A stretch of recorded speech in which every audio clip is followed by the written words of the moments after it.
नमस्कार दर्शक बंधु मु ज्योतिर्विद दीपक चटर्जी आपण मानकु मोर भाग्यचक्र चैनल को स्वागत करुच्ची। संजोग क्रमे एक शुभ बेलार हठात जड़े गिरी संप्रदायर नागा साधु सहित भेटगला सहित किसी आलोचना है, शास्त्रीय आलोचना। ये आलोचना अंतराल राशि मान विषय प्रश्न कर क्यों राशि शुभ व अशुभ कौन अच्छी प्रश्न कर से 5टी राशि शुभ अच्छी कहते से विषय किसी फलाफल घोषणा करते। तन्मध्यरु सिंह, कुंभ, वृष एवं तुला ये 4टी राशि कौन कौन फलाफल कहते तन्मध्य 10-10टी पॉइंट बाछी पूर्वर वीडियो अपलोड कराई आपण मैंने देखिथे। तेबे ये 5टी राशि 4टी राशि गला आउ अन्य राशिटी है धनुराशि। धनुराशि विषय में बहुत गुड शुभफल से कहते। तेज जिते बड़े शुभफल ता सम्बन्ध कहते तन्मध्यरु बाछी बाछी 10टी पॉइंट एठारे आपण मानकर अवगति निमंते उपस्थापित करुछि। प्रथम है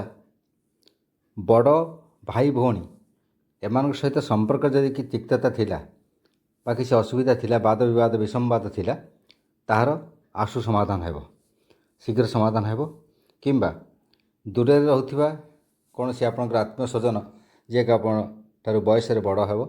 एवं बहुत दिन तांकर खबर आमपर पाई नांती, सेतिबा व्यतिव्यस्त थिले, विव्रत थिले, से सबुर संवाद आपन कुशल खबर किसी सेठा निश्चिंत भाव आपन पाइबे। द्वितीय राशिला ज्ञान वृद्धि। जो माने जो क्षेत्र में अछंती एवं अहरह साधना व्यस्त अछंती, ज्ञान आहरण कर व्यस्त अछंती, से जो क्षेत्र में थांतु, टेक्निकल क्षेत्र में थांतु बा कौन सी कला क्षेत्र में थांतु, वाणिज्यिक क्षेत्र में थांतु बा अर्थनैतिक क्षेत्र में थांतु, जेकोसी क्षेत्र में पढ़ुं कौन पीएचडी कर कौन विशेष विषय को नहीं से सब जो उच्चतर अध्ययन जो कर संबंध ज्ञान लाभ हो। आप पूर्व जो करुले तार जहाँ करथिले जो अध्यवय से आप थिले तार आप आशानुरूप फल प्रत्यय निश्चिंत भाव समय करेंगे। तापर तृतीय आसला आय वृद्धि हे। आय जो आपंकर होता जी जो प्रकार आप कम कर जेकोसी पेशा बा जेकोसी व्यवसाय आप थांतु, एजेन्सी टाइप्र कर्म करूँ जेकोसी व्यवसाय करूँ कौन पेशा वकिलाती हो, ज्योतिष शास्त्र हो बा जेकोसी पेशा आप अच्छा आर्किटेक्चर हो, जेकोसी पेशा अच्छा पूर्वापेक्षा आपंकर आय वृद्धि निश्चिंत हो। कि पूर्व जो प्रोजेक्ट गुड़िक आप पड़ी जो कम गुड़िक आपंकर असमाहित थिला, समाधान हो पार नाला, से गुड़िक आप पेंडिंग बहुत कम थिला एवं पैसा पत्र मार्केट रे बहुत बढ़ी रही। व्यवसाय क्षेत्र जो अच्छा एजेन्सी क्षेत्र में अच्छा विभिन्न प्रकार लगाण कर जिन सब मार्केट रे लगे किंतु पैसा बहुत दिन आप पड़ी रही, से गुड़िक आप निश्चिंत भाव फेरी पाइबे। तापर चतुर्थ आसला आपंकर शारीरिक संपर्क ना किसी असुविधा थिला कौन आपंकर अफेयर्स थिला और से संबंध किसी डिस्टर्बांस रही बहुत दिन गोटे अफेयर्स अच्छी तार समाधान किसी हो पार ना, हयत आप घरे मुँह खोली कहीपर ना कि एमती भाव में अफेयर सृष्टि होती जहाँकि समाज दृष्टि ता खराब किंतु आपण से बहुत भल कि समाज दृष्टि खराब ताकू केमती परिप्रकाश करेंगे से विषय व्यस्त विव्रत थिले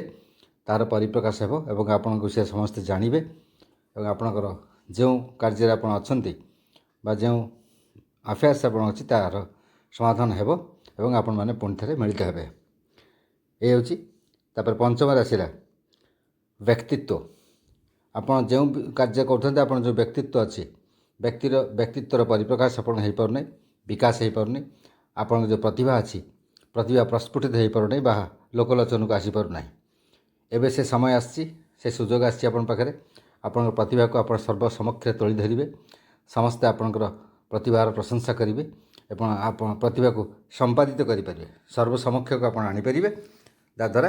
प्रतिभार विकास हो एवं आपणकर प्रचार प्रसार मत हो। तापर 6 आसला आप जो रोग सब अच्छी विभिन्न प्रकार कार आप जो मान चर्म रोग विशेषकर जो चर्म रोग अच्छी पूर्वर बा स्टमाक पाकस्थल कौन रोग अच्छी गंडगोला किसी अच्छी खाद्य हजम प्रक्रिया हो विभिन्न प्रकार हो किसी असुविधा अच्छी एवं ମୁଣ୍ଡରେ କୌଣସି ମସ୍ତିଷ୍କରେ କୌଣସି ରୋଗ ବା ମସ୍ତିଷ୍କରେ କୌଣସି ଆଘାତଜନିତ ଯନ୍ତ୍ରଣା ଅଛି ବା ମାନସିକ ବିଚାରଲତା ହେତୁ ବା ମାନସିକ କ୍ଷେତ୍ରରେ କିଛି ଅସୁବିଧା ଅଛି ବା ବ୍ରେନ୍ ଫିଭର ହେରିକା ଆପଣ ଲଗାତାର ହେଉଛି ଯାହାର ଅସୁବିଧା ଅଛି ଏବଂ ଗୋଡ଼ ପାଦର ଯାହାର ରୋଗ ଯନ୍ତ୍ରଣା ଆଦି ବହୁତ ଦିନ ଆଗରୁ ରହିଛି ଏବଂ ଲେଫ୍ଟ ହ୍ୟାଣ୍ଡ ଆପଣଙ୍କର ବାମ ହସ୍ତ ବାଁ ହାତରେ ଯଦି କିଛି ଯନ୍ତ୍ରଣା ବା ଅସୁବିଧା ଥାଏ ବା ସେ ସମ୍ବନ୍ଧରେ କିଛି ଆପଣଙ୍କ ରୋଗ ଯନ୍ତ୍ରଣା କିଛି ସେସବୁ ଥାଏ ଏବଂ ୟୁରିନାରୀ ପ୍ରୋବ୍ଲେମ୍ ଯଦି କିଛି ଥାଏ ମୂତ୍ରାଶୟରେ କିଛି ଗଣ୍ଡଗୋଳ ଥାଏ ବା ୟୁରିନାରୀ ଇନଫେକ୍ସନ୍ ହୋଇଥାଏ ବା ଏସବୁ ସମ୍ବନ୍ଧରେ ବିଭିନ୍ନ ପ୍ରକାର ରୋଗ ଆପଣ ବହୁତ ଦିନରୁ ରହିଛି ଯାହା ଯାହା କହିଲେ skin disease stomach brain legs left hand and urinary problem ଏଇ ଯେଉଁ ସବୁ ବିଭିନ୍ନ ପ୍ରକାର ଆପଣଙ୍କର ସବୁ ରହିଛି ସେଗୁଡ଼ିକ ଆସ୍ତେ ଆସ୍ତେ ସେ ରୋଗର ଉପଶମ ହେବ ଏବଂ ଆପଣ ଉପଯୁକ୍ତ ଚିକିତ୍ସାର ସୁଯୋଗ ନେବେ ଏହି ସମୟରେ ଆପଣଙ୍କ ଉପଯୁକ୍ତ ଚିକିତ୍ସା ପ୍ରାପ୍ତ ହେବ ଯାହାଫଳରେ କି ସେଗୁଡ଼ିକ ପୁଣି ଆପଣଙ୍କର ପ୍ରଶମିତ ହେବ। 7ରେ ଆସିଲା ଆପଣଙ୍କର ଯେଉଁ ଅଂଶୀଦାର ଅଛନ୍ତି ଯେଉଁମାନେ ବ୍ୟବସାୟ କରୁଛନ୍ତି ସେମାନଙ୍କ ଯେଉଁ ଅଂଶୀଦାର ଅଛନ୍ତି ଅଂଶୀଦାରଙ୍କ ହେତୁ ଲାଭବାନ ହେବେ କିମ୍ବା ଯଦି ନୂତନ ବ୍ୟବସାୟ କରୁଛନ୍ତି ଆପଣ ଚାହୁଁଛନ୍ତି କାହାକୁ ଅଂଶୀଦାର ପରିବର୍ତ୍ତନ କରିବାକୁ ଏବଂ ନୂତନ ଭାବରେ କୌଣସି ଅଂଶୀଦାର ନେବାକୁ ଚାହୁଁଛନ୍ତି ତେବେ ତାହା ମଧ୍ୟ ଆପଣଙ୍କ ପାଇଁ ଶୁଭପ୍ରଦ ହେବ ଏବଂ ଲାଭପ୍ରଦ ମଧ୍ୟ ଭବିଷ୍ୟତରେ ତାହା ଆପଣଙ୍କ ପାଇଁ ପ୍ରମାଣିତ ହେବ। ଯେଉଁ ରାଜନୀତି କ୍ଷେତ୍ରରେ ସେଇଭଳିଆ ସେଇ କ୍ଷେତ୍ର ପରିପ୍ରେକ୍ଷୀ ଆମେ ଦେଇପାରିବା ଯେ ରାଜନୀତି କ୍ଷେତ୍ରରେ ଯେଉଁମାନେ ଅଛନ୍ତି ତାଙ୍କର ଯେଉଁ ଅପୋଜିଟ୍ ପାର୍ଟି ଅଛି ଯେ ବିରୋଧୀ ପାର୍ଟି ଅଛି ବିରୋଧୀ ପାର୍ଟି ତୁଳନାରେ ଆପଣ ନିଶ୍ଚିତ ଭାବରେ ବିଜୟ ଲାଭ କରିବେ ଏବଂ ବିରୋଧୀ ପାର୍ଟି ଆସ୍ତେ ଆସ୍ତେ ସେ ଅବଦମିତ ହେବ ଏବଂ ତା'ର ଅବନତି କ୍ରମଶଃ ହେବ ଏବଂ ଆପଣଙ୍କର କ୍ରମେ କ୍ରମେ ଉନ୍ନତି ସେ ଦିଗରେ ହେବ। ତାପରେ 8 ରହିଲା ଦାମ୍ପତ୍ୟ କ୍ଷେତ୍ରରେ ଯଦି କିଛି ଅସୁବିଧା ରହୁଛି କିଛି ମନମାଳିନ୍ୟ ରହୁଛି କେଉଁମାନଙ୍କର ମ୍ୟୁଚୁଆଲ ଡିଭୋର୍ସ ହେଇଛି କିଛି ଦିନ ପାଇଁ ବିଚ୍ଛେଦ ହେଇଛି ମାନେ କଥାବାର୍ତ୍ତା ଭିତରେ ନିଜ ଅଣ୍ଡରଷ୍ଟାଣ୍ଡିଂ ଭିତରେ ବିଚ୍ଛେଦ ହୋଇଛି ଅଲଗା ଅଲଗା ରହୁଛନ୍ତି କୌଣସି କାରଣରୁ କୌଣସି ବାଦ ବିବାଦ ମତାନ୍ତର ହେତୁ ରହିଛି ପାରିବାରିକ ତରଫରୁ ବା ନିଜ ତରଫରୁ ସେମିତି କିଛି ଅସୁବିଧା ଅଛି ସେଗୁଡ଼ିକର ସମାଧାନ ହେବ ଏବଂ ଆପଣ ପୁଣି ମିଳିତ ହେବେ ଯାହା ପାଇଁ ଖୁସି ଅନୁଭବ କରିବେ। ତାପରେ 9ରେ ଆସିଲା ବିବାହ ଯେଉଁମାନଙ୍କର ହେଇପାରୁନାହିଁ ଯେଉଁମାନଙ୍କ ବିବାହ ଅଟକି ରହିଛି ବା କାହାର ଆପଣ ବିବାହ ପୁଣି ସୁରୁଖୁରୁରେ ସମ୍ପାଦିତ ହେବ ଏବଂ ପ୍ରେମ କ୍ଷେତ୍ରରେ ଯେଉଁମାନେ ଅଛନ୍ତି ଲଭ୍ ଆଫେୟାର୍ସ କ୍ଷେତ୍ରରେ ଯେଉଁମାନେ ଅଛନ୍ତି ତାଙ୍କର ମଧ୍ୟ ସେଗୁଡ଼ିକ ସୁପ୍ରଟିଫାଏ ହେବ ଏବଂ ସେମାନେ ପୁଣି ମିଳିତ ହେବେ ଯାହାଫଳରେ ଖୁସି ଅନୁଭବ କରିବେ। ତାପରେ 10ରେ ଆସିଲା ଆପଣ ଇଚ୍ଛା ଆଶା ଆକାଂକ୍ଷା ଯେଉଁଗୁଡ଼ିକ ଅଛି ବହୁତ ଦିନରୁ କିଛି ଗୋଟେ କାମ କରୁଛନ୍ତି ଆପଣ ଆଶା ରଖିଛନ୍ତି କାମଟି ଆପଣଙ୍କ ପୂରଣ ହେବ କାମ ପୂରଣ ହେଲେ ତା ଦ୍ୱାରା ଆପଣ ବହୁତ ଲାଭାନ୍ୱିତ ହେବେ ବା ବହୁତ ସୁବିଧା ଆପଣଙ୍କୁ ମିଳିପାରିବ ଏବଂ ଆପଣ ଆଶାନୁରୂପ ଫଳ ପ୍ରାପ୍ତ କରି ଯାହାଫଳରେ ଆପଣ ଖୁସି ହେବେ। ଏହିଭଳି ବିଭିନ୍ନ ପ୍ରକାର କେତେ ଗୁଡ଼ିଏ କଥା କହିଥିଲେ ମଧ୍ୟ ମୁଖ୍ୟ ବାଛି 10ଟି ପଏଣ୍ଟ ଆପଣଙ୍କ ପାଖରେ ଉପସ୍ଥାପିତ କଲି। ଏହା ନିଶ୍ଚିନ୍ତ ଭାବରେ ଫଳପ୍ରଦ ହେବ 100% ଆପଣ ପରୀକ୍ଷା କରି ଦେଖିପାରନ୍ତି। ନମସ୍କାର।